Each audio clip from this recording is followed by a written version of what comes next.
ಛೆ ಏನಿಲ್ಲ, ನೀನ್ ಬಂದ್ ಖುಷಿ ಒಳಗೆ ನನಗೆ ಗೊತ್ತೇ ಆಗ್ಲಿಲ್ಲ. ಹೋಗಿ ಬಿಡಪ್ಪ. ಚೆನ್ನಾಗಿದ್ದೇನು? ನಾನ್ ಚೆನ್ನಾಗಿದ್ದೇನೆ. ನೀನ್ ಹೇಗಿದೀಯ? ನಾನು ಚೆನ್ನಾಗಿದ್ದೀನಿ. ಒಂದು ಅಣ್ಣ ಎಲ್ಲಿ ಕಾಣ್ತಾನೆ ಇಲ್ಲ.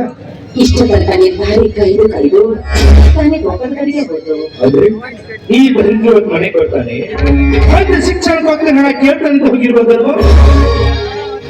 ಚಿಚ್ಚಿ, ಯಾಕಪ್ಪ ಈ ರೀತಿ ಮಾತಾಡ್ತಾ ಇದೀಯ? ನಿಮ್ಮ ಎಷ್ಟೊಂದು ಆಸೆ ಇಟ್ಕೊಂಡಿದ್ದಾನಂತೆ ಗೊತ್ತೇನು? ನೀನೊಬ್ಬ ದೊಡ್ಡ ವಿದ್ಯಾವಂತನಾಗ್ಬೇಕು, ಡಾಕ್ಟರ್ ಆಗ್ಬೇಕು ಅಂತ ಹಗಲು ರಾತ್ರಿ ನಿನ್ ಬಗ್ಗೆ ಕನಸು ಕಾಣ್ತಾನೆ ಇರ್ತಾನೆ. ಯಾಕೋ ಈ ರೀತಿ ಮಾತಾಡ್ತಾ ಇದೀಯಾ? ವಿದ್ಯಾರ್ಥಿ ನಮ್ಮ ಅಣ್ಣ ಒಬ್ಬ ಬಡ ರೈತನಾದ್ರೂ ಕೂಡ ನನ್ನನ್ನು MBBS ಹೊಚ್ಚ ಡಾಕ್ಟರ್ ಮಾಡ್ಬೇಕಿಂತ ಕನಸು ಕಾಣ್ತಾ ಇದ್ದಾರೆ. ನಿಮ್ಮೆಲ್ಲರ ಆಸೆ ಕನಸಿನಂತೆ ವಿಷಯ ಅದೇನಂತ ಹೇಳಪ್ಪ. ಇಲ್ಲ, ನಿಜವಾಗ್ಲೂ ಹೇಳ್ತಾ ಇದ್ದೀರಿ. ಅದೇನಂದ್ರೆ ನಾನು ಹುಡುಗಿಯರ ಪ್ರೀತಿಸ್ತಾ ಇದ್ದೀನಿ. ಪ್ರೀತಿ ಮಾಡ್ತಾ ಇದೀಯಾ? ಹಾಗಾದ್ರೆ ನನ್ ವೈದ್ಯನ ಪ್ರೀತಿ ಮಾಡುವಷ್ಟು ದೊಡ್ಡವನಾಗ್ಬಿಟ್ಟ. ವೈದ್ಯನ ಅಂದಾಗೆ ಯಾರಪ್ಪ ಹುಡುಗಿ? ಇದೇ ಊರಿನ ಆಗರ್ಭ ಶ್ರೀಮಂತ ಶ್ರೀಕಾಂತ್ ಗೌಡ ತಂಗಿ ಶಿಲ್ಪ ಅಂತ. ಶಿಲ್ಪನ? ಯಾಕೆ ಶಿಲ್ಪ ಅಂದ ತಕ್ಷಣ ಈ ಮುಖಾನಿ ಸಂದಾಯ್ತು. ಅವಳು ನಿಮ್ಗೆ ಇಷ್ಟ ಇಲ್ಲ? ಆಯ್ತು, ನಿಮಗೆ ಇಷ್ಟ ಇಲ್ಲ ಅಂದ್ರೆ ನಾನೇ ಬರಬಾರ್ದು. ಚಚೆ ನೋಡು, ನಿಮ್ಮಿಬ್ಬರ ಕೋರಿದ ಪ್ರೀತಿಯನ್ನು ಅಭಿನಯಿಸುವಷ್ಟು ಕಟ್ಟುಗಳನ್ನು ನಾನಲ್ಲ. ನೋಡು, ನಿಮ್ಮಣ್ಣ ಬರ್ಲಿ.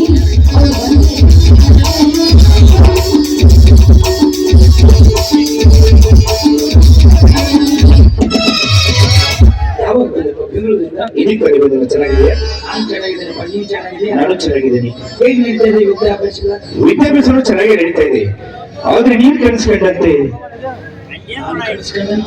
ಹೆತ್ತ ತಂದೆ ತಾಯಿಗೆ ಮಾತು ಕೊಟ್ಟಂತೆ ನಾನೊಬ್ಬ ಡಾಕ್ಟರ್ ಆಗ್ಬೇಕಾದ್ರೆ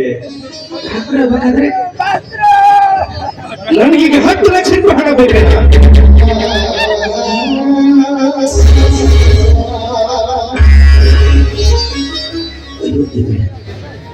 10 ಲಕ್ಷ ಹೇಗ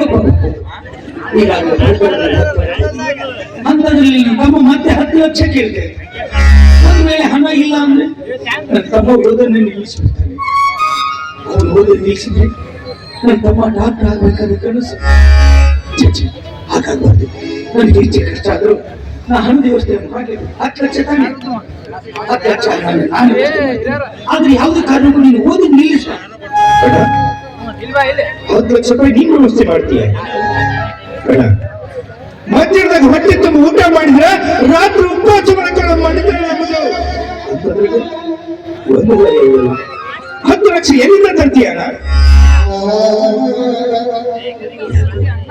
ನಿನ್ನ ಅಣ್ಣನ ಮೇಲೆ ತಂದೆ ತಾಯಿಗೆ ಮಾತು ನನ್ನ ತಮ್ಮನೊಬ್ಬ ಓದಿ ಡಾಕ್ಟರ್ನಾಗಿ ಮಾಡ್ತೀನಿ ಅಂತ. ನನಗೆ ಎಷ್ಟೇ ಕಷ್ಟ ಆಗಿದೆ. ನನ್ನ ಹೊಲದಲ್ಲಿ ಆಗದೆ ಹೋದ್ರು ಇನ್ನೊಬ್ಬರ ಹೊಲದಲ್ಲಿ ಕೂಡಿಲ್ಲ ಅಲ್ಲಿ ಅದು ಮಾಡಿ ನಾನು ಹಣದ ವ್ಯವಸ್ಥೆ ಮಾಡ್ತೀನಿ. ಆದ್ರೆ ಯಾವುದೇ ಕಾರಣಕ್ಕೂ ನೀನು ಓದೋದು ನಿಲ್ಲಿಸಬಾರ್ದು. ಆಯ್ತಲ್ಲ, ನೀನು ಒಂದು ವೇಳೆ ಹಣ ಕೊಟ್ಟಿದ್ದೆ ನಿಜ ಆಗಿದ್ರೆ ಇವತ್ತು ತಂದೆ ತಾಯಿಗೆ ಮಾತು ಕೊಟ್ಟಂತೆ ನಾನೊಬ್ಬ ಡಾಕ್ಟರ್ ಆಗಿ ಊರಿಗೆ ಬರ್ತೀನಿ. ನಿನ್ನ ಪಾದ ದಾಣಿಗೂ ಸತ್ಯ. ತುಂಬಾ ಸಂತೋಷ. ಹೋಗಿ ಹಣ ಯಾವಾಗ ನಾಳೆ ಬೇಕಲ್ಲ? ನಾಳೆನೇ ಬೇಕಾ? ನಾನು ಹೇಗಾದ್ರೂ ಮಾಡಿ ಹಣದ ವ್ಯವಸ್ಥೆ ಮಾಡ್ತೀನಿ. ಈಗ ತಾನೇ ಬಂದಿದೆಯಾ? ಸ್ನಾನ ಮಾಡಿ ಊಟ ಮಾಡು. ನಾನು ಸ್ವಲ್ಪ ಹೊರಗಡೆ ಕೆಲಸ ಇದೆ, ಅದನ್ನು ಮುಗಿಸ್ಕೊಂಡು ಆಮೇಲೆ ಮನೆ ಬರ್ತೇನೆ. ಈ ತಾನೇ ಬಂದಿದೆಯಾ? ಹೊರಗಡೆ ಕೆಲಸ ಆಮೇಲೆ ನೋಡುವಾಗ ಅದನ್ನು ಊಟ ಮಾಡಿ ಕೆಲಸ ಮುಗಿಸ್ಕೊಂಡು ಆಮೇಲೆ ಬರ್ತೇನೆ.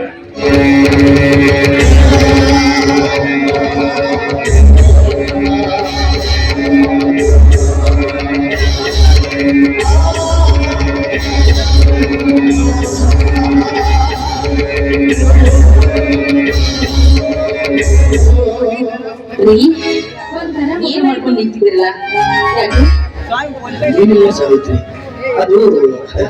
ಅದು ನನ್ನ ತಮ್ಮನ ವಿದ್ಯಾಭ್ಯಾಸಕ್ಕೋಸ್ಕರ 10 ಲಕ್ಷ ಹಣ ಆಗುತ್ತೆ. ಯೋಚನೆ ಮಾಡ್ತಾ ಇದ್ದೆ. ಈಗಾಗಲೇ ಎಷ್ಟೊಂದು ಸಾಲ ಸೂಲ ಮಾಡ್ಕೊಂಡು ಓದಾಡ್ತಾ ಇದ್ದೆ. ಅಂತವರಿಗೆ ಮತ್ತೆ 10 ಲಕ್ಷ ಅಂದ್ರೆ ಈ ಊರಲ್ಲಿ ವಿಹಾರ ಯಾರನ್ನು ಕೇಳ್ಬೇಕು, ಯಾರ ಹತ್ರ ಕೈ ಚಾಚಬೇಕು ಅನ್ನೋದು ಒಂದು ತಿಳಿದಲ್ಲ ಅದನ್ನು ಯೋಚನೆ ಮಾಡ್ತಾ ಇದ್ದೀನಿ. ಏನು 10 ಲಕ್ಷನ ಅಲ್ಲ ಅಷ್ಟೊಂದು ಹಣ ನಮ್ಮ ಹತ್ರ ಇರೋಕೆ ಅದು ಹೇಗೆ ಸಾಧ್ಯ ರೀ? ಹಾ ಒಂದ್ ನಿಮಿಷ ಇರಿ ಬಂದೆ.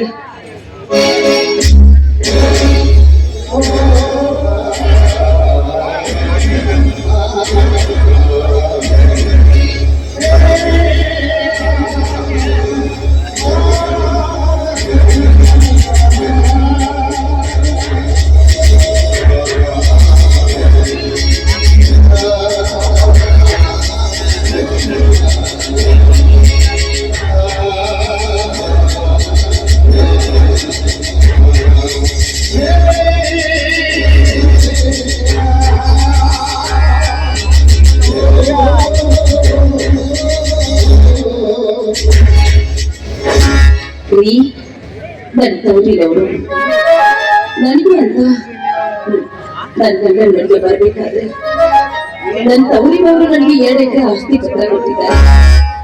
ಇದನ್ನು ಹಣ ಇಡಿ ಈಗ ಮಾರಿ ಆದ್ರೂ ಬಿಡಿ, ಒಟ್ಟಿನಲ್ಲಿ ನನ್ನ ವೈದ್ಯರು ದೊಡ್ಡ ವಿದ್ಯಾವಂತನಾಗ್ಬೇಕು, ಡಾಕ್ಟರ್ನಾಗ್ಬೇಕು. ತಗೊಳ್ಳಿ, ಇದನ್ನು ತಗೊಂಡು ಆದಷ್ಟು ಬೇಗ ನನ್ನ ಮೈ ಗಂಟ ಹಣ ತಂದ್ಕೊಳ್ಳಿ.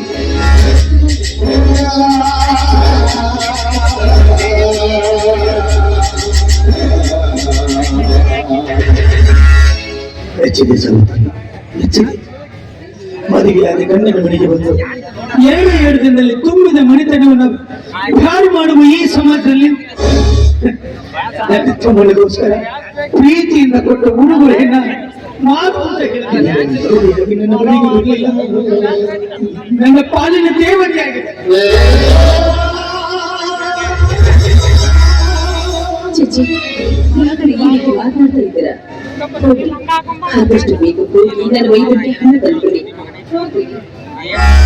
ಆಯ್ತು ಸಾವಿತ್ರಿ, ನೀವು ಹೇಳಿದಾಗೆ ಹೇಗಾದ್ರೂ ಮಾಡಿ ಹಣದ ವ್ಯವಸ್ಥೆ ಮಾಡಿರ್ತೇನೆ. ಹಾ, ನನ್ನ ತಮ್ಮ ಮತ್ತೆ ನಾಳೆ ಬೆಂಗಳೂರು ಹೋಗ್ಬೇಕಂತೆ. ಹೊರಗಡೆ ಏನೋ ಕೆಲಸ ಇದೆ ಅಂತ ಹೋಗಿದ್ದಾನೆ.